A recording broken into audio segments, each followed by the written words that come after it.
All right, the president has already ordered increased sanctions following that attack that the Iranians were now apparently behind, at least our intelligence says that, on Saudi Arabia. Democratic presidential candidate Tulsi Gabbard, though, wonders whether the president is doing our country's bidding or Saudi Arabia's. It's hard to say. Congressman, very good to have you. Thanks, Neil. It's good to see you. What surprised folks is the degree to which you hammered that charge at the president, which you said you are not our pimp. What did you mean by that? Well, let's just make sure that we're on the same page here and recognize the context of what I was responding to that the president tweeted out. And I just want to read you what he said in that tweet, saying that, quote, "We're waiting to hear from the kingdom as to who they believe was the cause of this attack and under what terms we would proceed." Look, Neil, I'm a soldier, and I took an oath as a soldier as well as a member of Congress to support and defend our Constitution of the United States, to serve the American people. And it's a huge disgrace to hear our commander-in-chief basically put us in a position, put us, the American people, our men and women in uniform, our military assets, in a position where we are servants of the Saudi kingdom, standing by and awaiting their orders on how we should proceed. This is an outrageous giving away of our sovereignty. I understand what you're saying, but was he saying that as much as, they're looking into this? They're not marching orders here. They're saying they're trying to ascertain who was behind that attack, and that is what I think he was waiting on. Well, if Trump didn't mean what he said when he tweeted that out, that, we've got to see under what terms we would proceed, then he needs to clarify what he said and actually say what he meant. He's the president of the United States. He's the commander-in-chief of the strongest military in the world. And I think he really needs to be clear. So far, and this was said a couple of days ago, right, he has not issued any kind of clarification. And so all we can presume is that he said what he meant in that tweet. All right. He has not responded to your allegations or even tweeted a response. But what you did say is, I've never engaged in hateful rhetoric against you or your family, never will. But you're offering our military assets to the dictator of Saudi Arabia to use as he sees fit is a betrayal of my brother and sisters in uniform who are ready to give our lives for our country, not the Islamist dictator of Saudi Arabia. The question I have for you then, Congresswoman, if you become president of the United States, and Saudi Arabia were attacked like it was here, and apparently by Iran, would you not intervene? I would do what's in the best interest of our country. And as a soldier, I see these things very clearly, seeing what is our goal, what is our objective. And as it relates to Iran, we have two primary objectives. Number one is to make sure that Iran is no longer moving forward towards increasing and building their nuclear weapons capability, as they currently are since the Iran nuclear deal was torn up. And number two, to prevent, this all-out shooting war with Iran that it appears we are headed towards. This is important for two reasons. Number one is, obviously, we've got to make sure we're keeping the American people safe, keep that at the forefront. And we can accomplish these objectives by understanding and realizing that the current strategy has failed. It's not helping us achieve that objective, and therefore we need to re-enter the Iran nuclear agreement and get rid of these crippling economic sanctions that are continuing to escalate this war against Iran. Well, Iran has been doing this kind of stuff with or without sanctions, right? With or without a deal, right? So it doesn't seem to matter the occasion or the deal, true. Right? They're provocative behavior, and the Strait of Hormuz and elsewhere, right? While the Iran nuclear deal was in place, Iran was found to be in compliance, both by our own intelligence agencies, the IAEA, other countries' intelligence agencies. They were complying with that deal, and it was making it so that they were not moving forward towards building a nuclear weapon. Now that that deal has been thrown in the trash, Iran is continuing to move forward. Well, the nuclear deal notwithstanding, they have always been provocative, right? So I guess what I would ask you, would you as president then ignore that provocation, deal or no deal? Would you work on behalf with the Saudis? Do you like the Saudis more or less than Iran? What?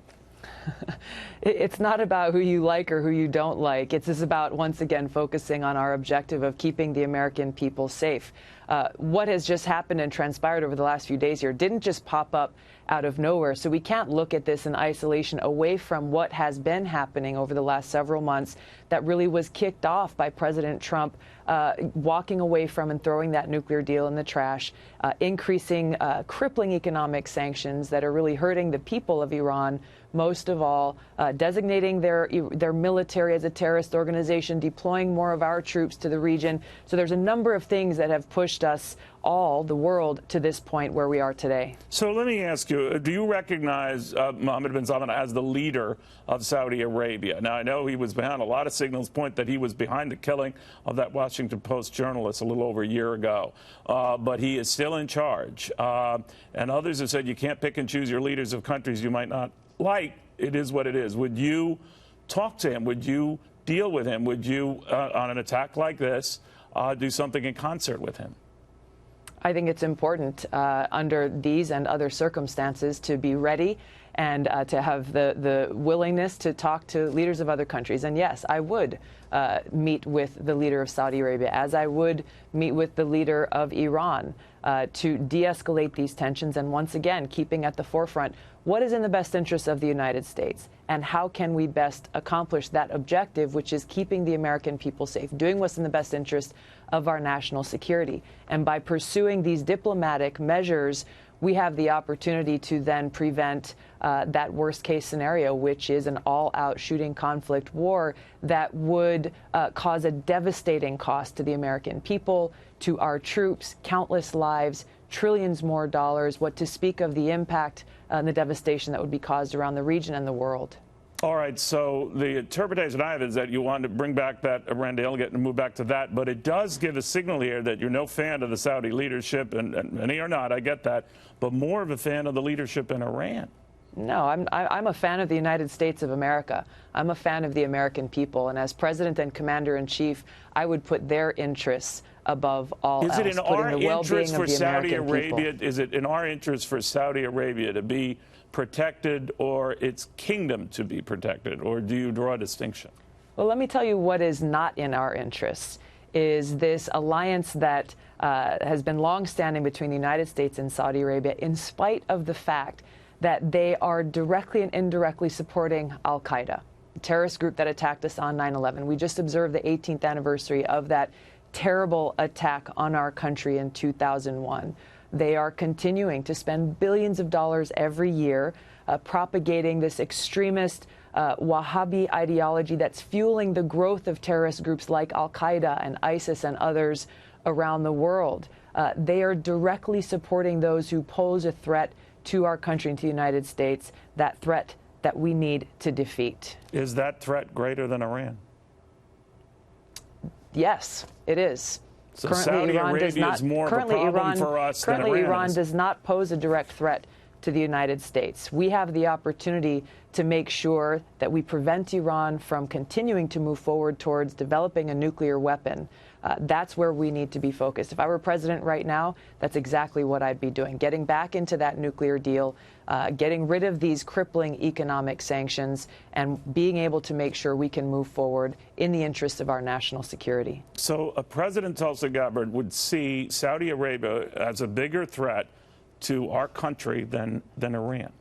What I would like to see is Saudi Arabia ending their support for al-Qaeda, terrorist groups like al-Qaeda, who pose a threat to the American people. It's not what I asked. I know, you're turning my words around. You're turning my words around. I want to just be very clear.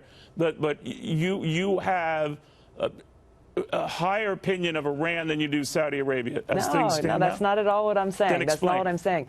I'm focused on how we can best keep the American people safe, on how we can make sure that we have our national security intact. And the Saudis are a bigger threat. The Saudis are a bigger threat to that safety than Iran. I just want to be clear. The Saudis are directly supporting the very terrorist group that attacked us on 9/11 and that continue to pose a threat to the American people today. So if the president were to take action against Iran, with or without Saudi intelligence or help, that would be a bad move in your eyes? That would be a very bad move. It would not serve the interests of the United States. It would cost thousands more of my brothers and sisters in uniform their lives. It would cost us as taxpayers trillions of dollars more. It would make the Iraq war that I served in look like a picnic compared to the cost and the consequence and the devastation that would come about as a result of that war. What to speak of the fact that it would be unconstitutional, given the president would do that without that authority coming from Congress. All right, Congresswoman, thank you very, very much. Thanks, Neil. Tulsi Gabbard.